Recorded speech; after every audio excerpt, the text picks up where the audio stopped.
오늘은 성령님을 받아야 합니다 하는 그런 제목으로 함께 은혜를 나누려고 합니다. 신앙생활이라는 것이 무엇일까 이런 생각을 가져봅니다. 신앙생활은 하나님의 나라를 살아가는 것, 하나님의 나라를 생활하는 것, 하나님의 나라를 내 마음속에 모시고 하나님의 나라를 살아가는 것이 신앙생활입니다. 하나님의 나라가 우리 안에 들어와야 합니다. 내가 하나님 나라를 소유하기 전에 하나님으로부터 소유당해야 합니다. 가난하고 텅 빈 마음으로 온전히 복종함으로 하나님의 나라를 받아들여야겠습니다. 내가 나의 주인이 아니라 성령님이 나의 주인이 되시도록 나를 비우고 나를 내려놓고 나는 다만 성령님을 주인으로 모시고 기뻐하겠습니다. 성령님에게 순종하면서 살겠습니다. 이런 마음으로 살아가실 때에 신앙생활을 하시게 됩니다. 사랑하시는 성도 여러분, 예수 그리스도가 나를 위해서 십자가에 달려 돌아가 죽으셨습니다. 이런 고백을 우리가 수없는 고백을 하면서 살았습니다. 그러나 함께 나도 주님과 함께 십자가에 죽었습니다 하는 그런 고백을 해야 됩니다. 나는 나로서는 나를 이기지 못하고 세상을 이기지 못하고 악한 사탄 마귀도 이길 수 없음을 알고 성령님을 의지하고 성령님에게 나를 내어드리고 성령님이 나를 지배하실 수 있도록 나를 온전히 사용하실 수 있도록 성령님에게 순종하면서 살아가야 되겠습니다. 우리 주님은 최후의 만찬을 하시던 다락방에서 긴 설교의 말씀을 하셨어요. 요한복음 14장, 15장, 16장 이렇게 계속해서 그것을 다락방 설교 또는 다락방 강화 그런 표현을 합니다. 이 설교에서 가장 중요한 점은 당신은 세상을 떠나서 하늘나라로 올라가시지만은 예수님을 대신해서 당신을 대신해서 보혜사를 보내어 주시겠다고 약속해 주시고 있습니다. 주님은 아버지 하나님께 간구하시겠다고 하면서 아버지께서는 또 다른 보혜사를 우리에게 보내주셔서 우리와 영원히 함께 하실 것이다 하는 말씀을 해 주십니다. 내가 아버지께 구하겠으니 그가 또 다른 보혜사를 너희에게 주사 영원토록 너희와 함께 있게 하리니 그는 진리의 영이라. 세상은 능히 그를 받지 못하나니 이는 그를 보지도 못하고 알지도 못함이라. 그러나 너희는 그를 아나니 그는 너희와 함께 거하시며 또 너희 속에 계시겠습니다. 그렇게 말씀을 해 주셨습니다. 여러분들, 보혜사라고 하는 말은 참 특별한 용어입니다. 이 헬라어의 파라클레토스라고 하는 이 그리스 말은 돕는 자, 중재자, 변호자, 위안자 이런 말로 번역되고 있습니다. 우리 성경에서는 보혜사 또는 대언자 이런 말로 번역을 하고 있습니다. 저는 남을 돕기 위해서 부름받은 사람이에요. 확대된 개념으로 법정에서 도와주는 사람, 변호하는 사람, 대리인, 대언자로 발전이 되옵니다. 구약의 랍비들은 하나님 앞에서 인간을 위한 변호자, 옹호자의 의미로 사용하게 되어졌습니다. 요한일서 2장 1절에 예수님을 보혜사라고 표현을 합니다. 나의 자녀들아 내가 이것을 너희에게 쓰면 너희로 죄를 범하지 않게 하려 함이라. 만일 누가 죄를 범하여도 아버지 앞에서 우리에게 대언자가 있으니, 이 대언자라고 하는 말씀으로 번역된 게 파라클리토스인데 이것은 나나주에는 보혜사라고 되어 있어요. 곧 의로우신 예수 그리스도시라. 예수님 자신을, 예수님을 보혜사라고 표현을 하면서 또 다른 보혜사 성령님을 보내어 주실 것을 말씀해 주고 있습니다. 그러나 사실은 같은 단어를 한 성경 안에서 같은 말로 번역을 해야 되는데 예수님에게 보혜사라는 말을 붙이지 않고 다만 대언자다, 하나님 앞에서 우리를 위해서 대변해 주시고 있다, 그런 의미로 쓰고 있습니다. 주님은 다락방 설교에서 두 번, 세 번 강조하신 말씀은 보혜사를 보내어 주시겠다고 말씀하셨어요. 내가 아버지께로부터 너희에게 보낼 보혜사, 곧 아버지께로부터 나오시는 진리의 성령이 오실 때 그가 나를 증언하실 것이요. 예수님께서 말씀하시는 그 보혜사를 뭐라고 하냐면 진리의 성령, 진리의 성령이라고 말씀을 하고 있습니다. 이렇게 주님이 하나님 아버지께 간구하시면서 아버지와 아들의 이름으로 보내어 주시는 보혜사 성령님은 바로 하나님의 영이시고 아들 성자의 영이시면서 독자적인 보혜사 성령이십니다. 예수님께서 말씀하시기를 내가 떠나가는 것이 실상은 너희에게 유익이다 그러셨어요. 육신을 입고 오셨던 예수님은 하늘로 올라가셔야 되고 몇 사람이나 만나겠어요. 예수님이 자꾸 영으로 가셨다가 육신으로 가셨다 왔다 갔다 하셔도 그것도 안 되잖아요. 육신을 입고 오신 분은 몇 사람이나 만나고 누구에게 얼마나 많이 말할 수 있겠어요. 그래, 육신으로 입고 오셨던 예수님은 떠나가는 것이 너희에게 유익이다. 내가 떠나가지 아니하면 보혜사가 너희에게로 오시지 아니할 것이요 가면 내가 그를 너희에게로 보내겠다. 그렇게 말씀을 하셨어요. 그래서 우리 주님이 하나님 아버지께 간구하시면서 아버지와 아들의 이름으로 보내시는 보혜사 성령은 하나님의 영이 되시고 그리스도의 영이 되시고 그러면서 독자적인 성령 하나님이십니다. 그래서 성령님은 참 놀라우신 하나님이세요. 하나님은 우리를 위해서 두 가지 선물을 주셨어요. 두 분을 보내어 주셨는데 한 분은 아들 예수 그리스도를 보내어 주십니다.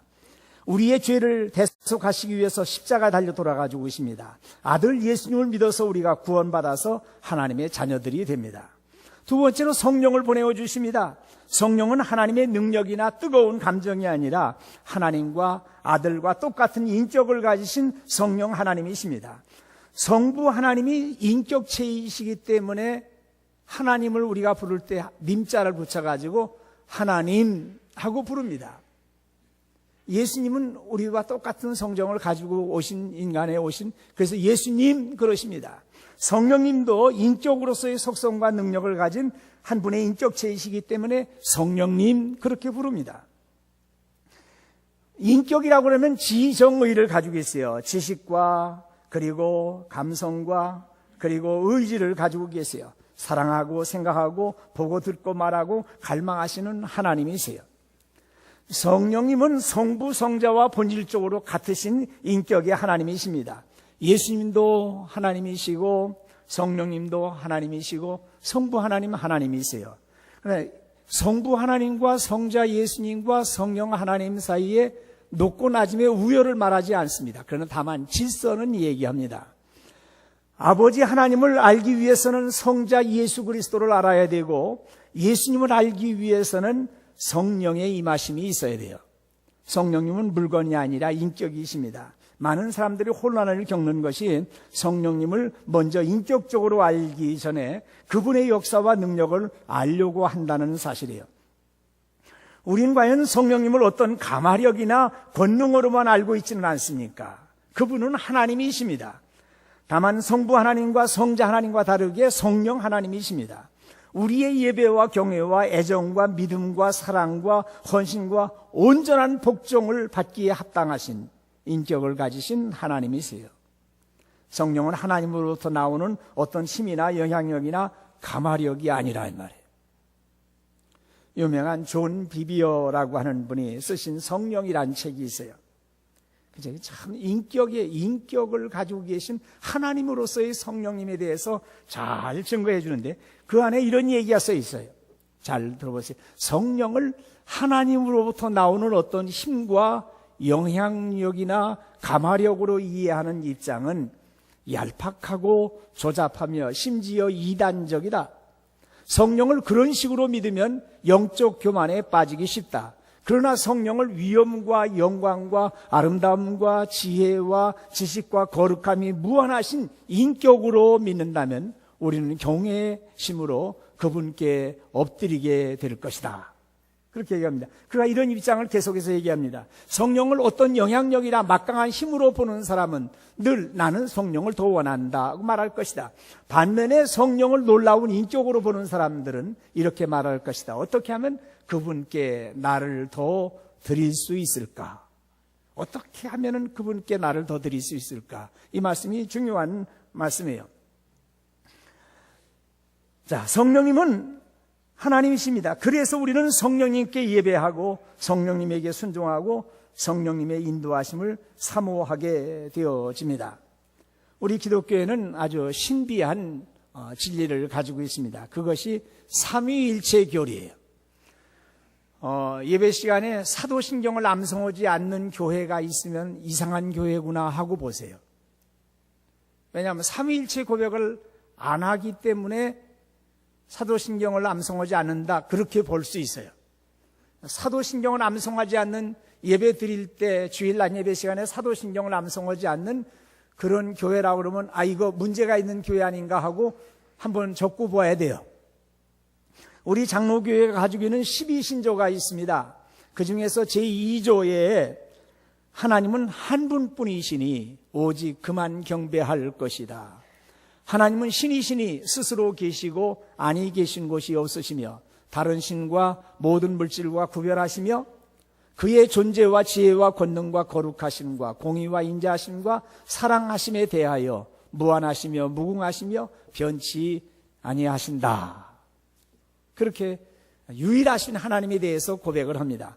그러면서 3조에 가보면은 우리 3조 말씀 같이 한번 읽어보십시다. 하나님은 한 본체에 삼위가 계시니 이 삼위는 한 하나님이시다. 본체는 하나요 권능과 영광이 동등이시다. 그렇게 정의를 하고 있습니다. 하나님은 하나이신 한 분 하나님이세요. 그러나 세 인격으로 계십니다. 각자 독특한 역할을 수행하십니다. 세 분의 인격으로 계셔도 하나님은 유일하신 하나님이세요. 여기에 신비한 진리가 있습니다. 여러분들 성령으로 충만해지면은 예수님의 사랑과 구속으로 충만해지고 하나님의 예정과 사랑과 구속을 감격하게 되어집니다. 성령으로 충만했는데 예수 그리스도의 사랑과 구속으로 충만하시고 하나님의 예정과 그분의 사랑과 인도하심으로 감격하게 되어진다 이 말이에요. 자, 우리가 또 아들 예수님으로 말미암아 예수님이 십자가 달려 돌아가지고 오셨다는 사실 때문에 구원받게 되어졌다. 그러면 성령의 역사하심과 성령의 임재하심과 하나님의 인도하심 속에서 아들 예수님을 영접하게 되어집니다. 우리가 하나님께 예배를 드립니다. 그러면 하나님께 예배를 드릴 때 그러면 아들 예수님으로 말미암아 십자가에 달려 돌아가신 그 아들 예수님의 은혜로 말미암아 구원받은 감격과 성령의 내주하심과 인도하심 속에서 하나님께 예배를 드립니다.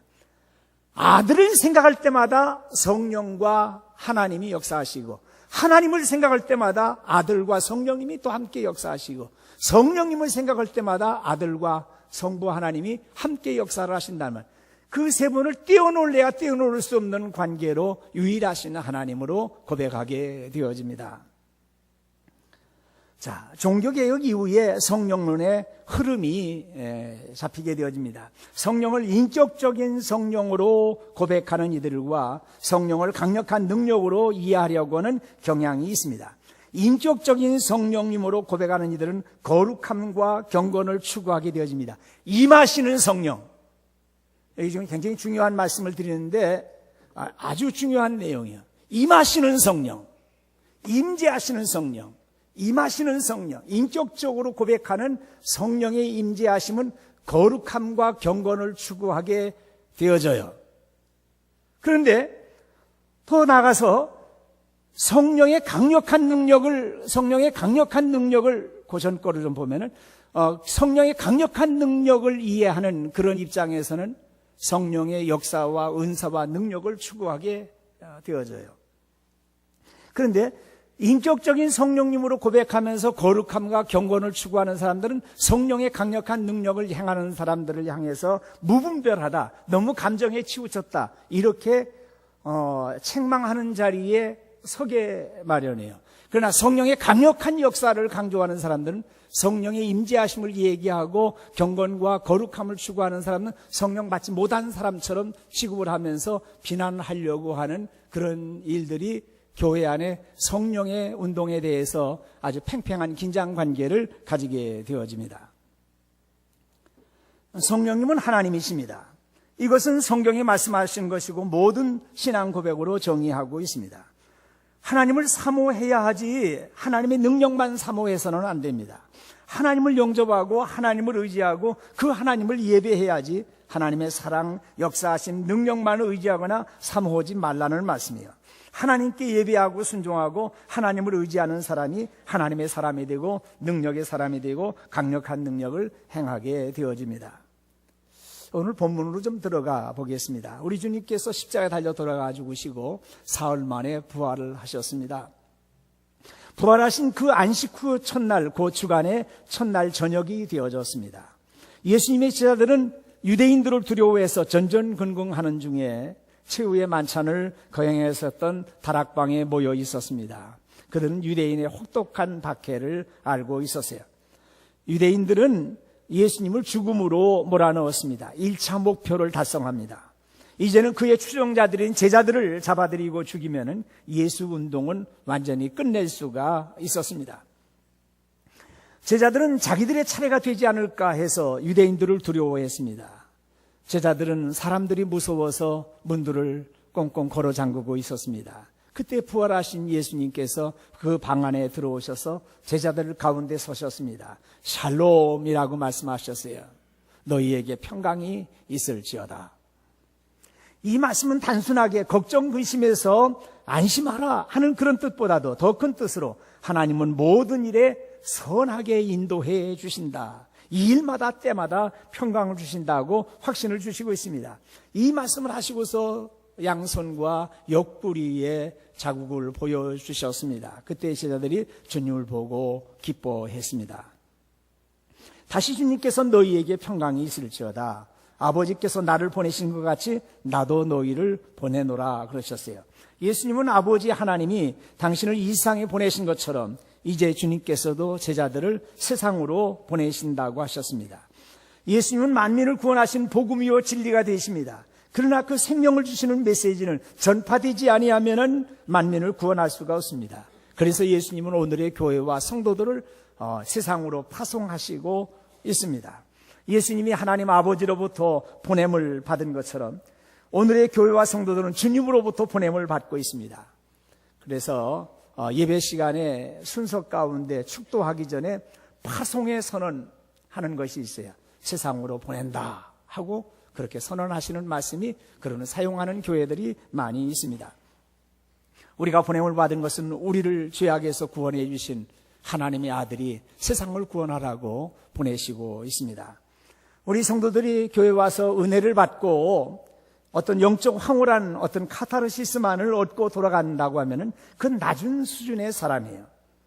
우리는 하나님을 만나고 하나님을 예배하고 하나님을 체험하고 다시금 세상으로 보내어지는 존재들이에요. 파송된 사람들, 보내심을 받은 사람들이에요. 오늘 주일 예배 후에 여러분들은 세상으로 보내심을 받고 있습니다. 가정으로, 그리고 직장으로, 우리가 살고 있는 사회로, 이 어둠의 세상으로 보내심을 받고 있음을 알아야 됩니다. 주님께서는 숨을 내쉬면서 성령을 받으라. 너희가 누구의 죄든지 사하면 사하여질 것이요 누구의 죄든지 그대로 두면 그대로 있으리라고 하셨습니다. 예수님은 제자들에게 숨을 내쉬면서 성령을 받으라고 하셨어요.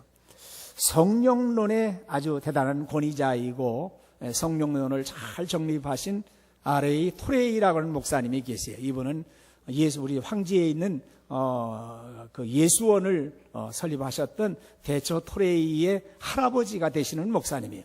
이분이 무디 성경학교, 무디 목사님과 함께 무디 성경학교를 일으켜서 교장으로 총장으로 지내신 분이세요. 이분이 설명하는 것은 성령의 1차적인 사역과 성령의 2차적인 사역이 있다. 그렇게 말씀하십니다. 그러면서 성령의 임재하시는 그 역사로 말미암아 예수 그리스도를 영접하게 되어지고 열매 맺는 사역이 이루어진다. 성령의 열매 맺는 사역이 이루어진다. 그러므로 내가 너희에게 알리노니 하나님이 영으로 말하는 자는 누구든지 예수를 저주할 자라 하지 아니하고 또 성령으로 아니하고는 누구든지 예수를 주시라 할 수 없느니라. 그러니까 성령의 임재하심, 성령의 역사하심이 아니면은 예수님을 믿어서 구원받을 수 없다 이에요. 그리고 성령의 임재하심으로 열매 맺는 사역으로 자연스럽게 예수님의 인격을 닮아가면서 예수님의 성품을 본받아가면서 열매 맺는 삶으로 이어진다 그랬어요. 성령의 9가지 열매에 대한 얘기를 하셨어요. 같이 읽어봅니다. 오직 성령의 열매는 사랑과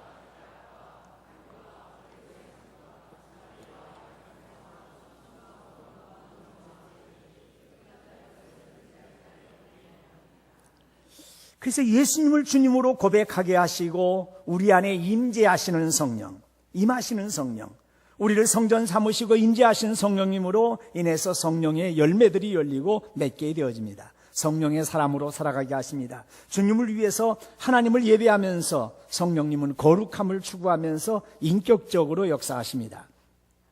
계속해서 성경을 자세히 읽어보면 성령의 강력하신 능력으로 역사하십니다. 성령의 2차적인 사역입니다. 1차적으로 임하시는 성령이 임재하시면 결코 그것으로 끝나지 않습니다. 2차적인 역사로 이어지고 나타나게 됩니다. 이것은 성령님의 은사와 연결되어 있어요. 어떠한 어려운 상황에서도 복음을 증거하게 하시고 질병을 고치게 하시고 방언으로도 기도하게 하시고 예언하는 능력이 있고 그리고 강력한 성령의 사람으로 죄악을 이기게 하시는 그런 역사가 일어나게 됩니다. 성령을 소멸하는 자들이라고 하는 유명한 책이 있습니다. 윌리엄 디알 디커라고 하는 사람이 쓰신 책인데, 그분 교회사에 나타나 있는 근세까지 나타나 있는 성령의 운동, 미국의 대각성운동, 영국에서 일어났었던 부흥운동, 독일에서 일어났었던 부흥운동, 수많은 부흥운동들을 다 연구하면서 그 대각성운동이나 부흥운동들이 다소 분별력을 잃어버리고 과격한 운동으로 치우쳤다고 하더라도 성령의 역사를 부인하지 말아라, 성령을 소멸시키지 말자 하는 그런 말씀을 강조합니다. 초대교회 이후에 몬타너스파가 일어나가지고서 예수님이 재림하신다고 얼마나 했는지, 물론 그 사회를 변화시킨 놀라운 역사도 있었어요. 그러나 마지막에 꼭 잘못되어져요. 성령의 역사가, 성령의 운동이 잘못된 길로 걸어가요. 미국의 대각성운동에 2차례가 일어났었지만은 그것이 다 주저앉고 만 것은 성령운동이 이상한 운동으로 일어나가지고서 막 대굴대굴 굴러가는 그런 사람들도 있고, 가다가 성령 받으라고 그러면서 한 사람씩 이마를 치고서 지나가는데 다 쓰러지는 거예요. 그냥. 그럼 그게 복음하고 무슨 상관이 있어? 생각을 해보자는 말이에요. 이상한 환상을 보고서 괴성을 지르고, 뭐 요즘에는 캐나다 같은 데서는 비냐드 운동에서는 거룩한 웃음이라고 그래가지고 뭐 희한한 웃음 웃고 막 그런 일은, 아니 예수 믿는데 웃었으면은 구원받고 웃었지 않으면 구원받지 못합니까? 이상한 운동으로 막 일어나는 게, 그러니까 2차적인 사역의 성령의 강력한 역사만을 자꾸 얘기하다 보면 이상한 방향으로 흐른다고요. 우리도 며칠만 금식하고요, 여기서 한번 성령 집회하고 그러면 쓰러질 사람들도 수없이 많이 일어나요. 제가 이성적으로 목회를 해왔으니까 여러분들 지정의 골고루 해서 말씀을 들었죠. 성령이 2차적인 사역만 강력하게 얘기하다 보면 잘못된 길도 가는 사람들 많다고요. 그래가지고서 다가올 미래를 대비하라고 그래가지고서 애들이 환상을 보고 애들이 남북 통일이 되느니 예수님이 언제 오시니 이따위 소리 하다가 한국교회가 어린애들한테 휩쓸려가지고 그 큰 홍역을 치르기도 했던 것이 있단 말이에요. 그런데 그런 잘못된 경향이 있다고 해서 성령의 역사를 자꾸 억제하고 성령을 소멸시키게 되어지면 안 된다. 이분 책이 얘기하기가 뭐냐면, 그때 수많은 사람들이 병을 고치고 수많은 사람들이 희망을 얻고 수많은 사람들이 새로운 능력을 가지고 하나님 앞에 바로 설 수 있었다. 그걸 강조하면서 성령을 소멸시키지 말아라 하는 것을 강조하고 있습니다. 저는 운동 경기 중에서 어렸을 때 시골에서는요, 교회 앞에 배구장이 있어가지고 배구만 잘했어요. 그러니까 시골교회 전도사님이 얼마나 배구를 잘하는지, 그래서 어렸을 때부터 배구를 많이 봤어요. 배구는 하는데요, 2가지 단계에 있어. 하나는 리시브를 잘해야 돼요. 이렇게 공을 저기서 탁 넘어오면 잘 받아서 토스를 해줍니다. 쫙 크게 올려주고 토스를 해줘요. 이 리시브를 잘해야 돼요. 리시브를 잘하는데 이건 임하시는 성령. 그렇다고 해서 포인트를 딴 게 아니에요. 공을 올려가지고서 강 스파이크를 매겨가지고서는 그 포인트를 따야 된단 말이에요. 그건 뭐냐? 성령에 임하시면은 성령의 사람으로 강력한 역사를 해서 악한 사탄의 마귀를 쳐물리치면서 포인트를 따야 된단 말이에요. 그런 역사, 임하시는 성령과 받는 성령의 역사가 함께 가야 된단 말이에요. 그럴 때 진짜 성령 운동이죠. 우린 성령의 임재하심만 강조하거나 성령의 역사하심만 강조하는, 그래서는 안 되고 성령의 임하시는 성령, 받는 성령, 임재하시는 성령, 역사하시는 성령 함께 가야 됩니다. 성령의 임재하심이 있어야 역사하심도 있습니다. 점진적인 역사로 이해하지 말고 성령의 임재와 능력을 하나로 보자는 말이에요. 성령님께 온전히 순종하고 인도하심을 받으면은 임재하심과 역사, 경건과 능력으로 역사하게 되어집니다. 우리 주님께서는 숨을 내쉬면서 성령 받으라 그러셨어요. 새로운 창조요. 죽은 자들 가운데서 생기를 불어넣는 것과 같습니다. 성령께서 교회 위에 임하실 때 교회는 사명을 위해서 다시 한번 각성하게 되고 새로 지음받게 됩니다. 우리는 성령 받은 사람들입니다. 예수 믿는 사람들은 누구나 다 성령 받은 사람들이에요. 성령 받으셨습니까? 하고 물어보면은 아멘, 성령 받았습니다. 할렐루야, 이렇게 얘기해야 돼요. 그런 말을 못하니까 당신 성령 못 받았다고 소리하는 거예요. 구원 받으셨습니까? 안 하니까 구원파 사람들한테 꿰가지고서는 곤욕을 치르는 거예요. 구원 받으셨습니까? 아멘! 그러다 이 말이에요. 언제 구원 받았습니까? 자기 생일날 되었어요. 나는 1949년 1월 16일 날 구원 받았습니다. 아니, 그렇게 보고 나는 태어날 때부터 구원 받은 자녀로 태어났습니다. 이렇게 얘기하라 이 말이에요. 성령 받으셨습니까? 그러면 아멘 하나님. 언제 받으셨습니까? 난 예수 믿을 때 구원 성령 받았습니다. 이렇게 얘기를 해야 돼요. 성령 받은 사람들은 다 구원받은 사람이고 구원받은 사람들은 다 성령 받은 사람이에요. 예수님을 나의 주님으로 고백한 사람들은 성령으로 아니하고서는 예수를 주라고 할 수가 없다 이 말이에요. 자, 예수님은 제자들에게 너희가 누구의 죄든지, 다 같이 읽어봅니다. 너희가 누구의 죄든지 사하면 사해질 것이요 누구의 죄든지 그대로 두면 그대로 있으리라. 이 말씀 잘 해석해야 될 말씀이에요. 자, 봐요. 그럼 당신 죄 용서해줘. 그러면 그 사람 용서받은 겁니까? 아니에요. 이 말씀은 복음 전파로 성령 충만 받으라, 내 세상을 보낸다는 말씀은 복음 전파로 영혼을 구원하라 이 말이에요. 내가 십자가의 복음을 전파해 주므로 그가 믿고 들음으로 믿음이 생겨가지고 예수 믿게 되어지면 그가 용서를 받고 하나님의 자녀가 될 것이고, 내가 나가서 전혀 말씀을 증거하지 아니하면은 저 사람들은 예수에 대해서 전혀 모르기 때문에 용서받을 수 없게 된다 하는 이런 사실을 우리에게 말씀해 주고 있습니다. 말씀을 정리하려고 합니다. 오늘 부활하신 주님은 우리에게 샬롬으로 축복하고 있습니다. 세상이 주는 것 같지 않냐는 평강입니다. 우리를 항상 평강으로 일마다 때마다 인도해 주십니다. 주님은 우리를 세상에 보내시고 있습니다. 주님의 복음과 사랑을 가지고 세상으로 나가셔야 합니다. 예수님은 숨을 내쉬면서 성령을 받으라고 하셨습니다. 성령님은 우리를 보호하시고 위하여 기도하시고 변호하시는 대언자요 보혜사입니다. 이제 예수님을 구주로 영접한 성도님들은 다 성령 받은 사람들이에요.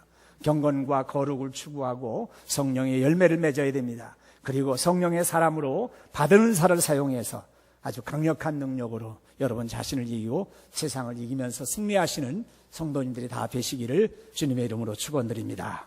기도하시겠습니다. 은혜와 사랑이 무한하신 우리 하나님 아버지, 은혜를 진심으로 감사를 드립니다.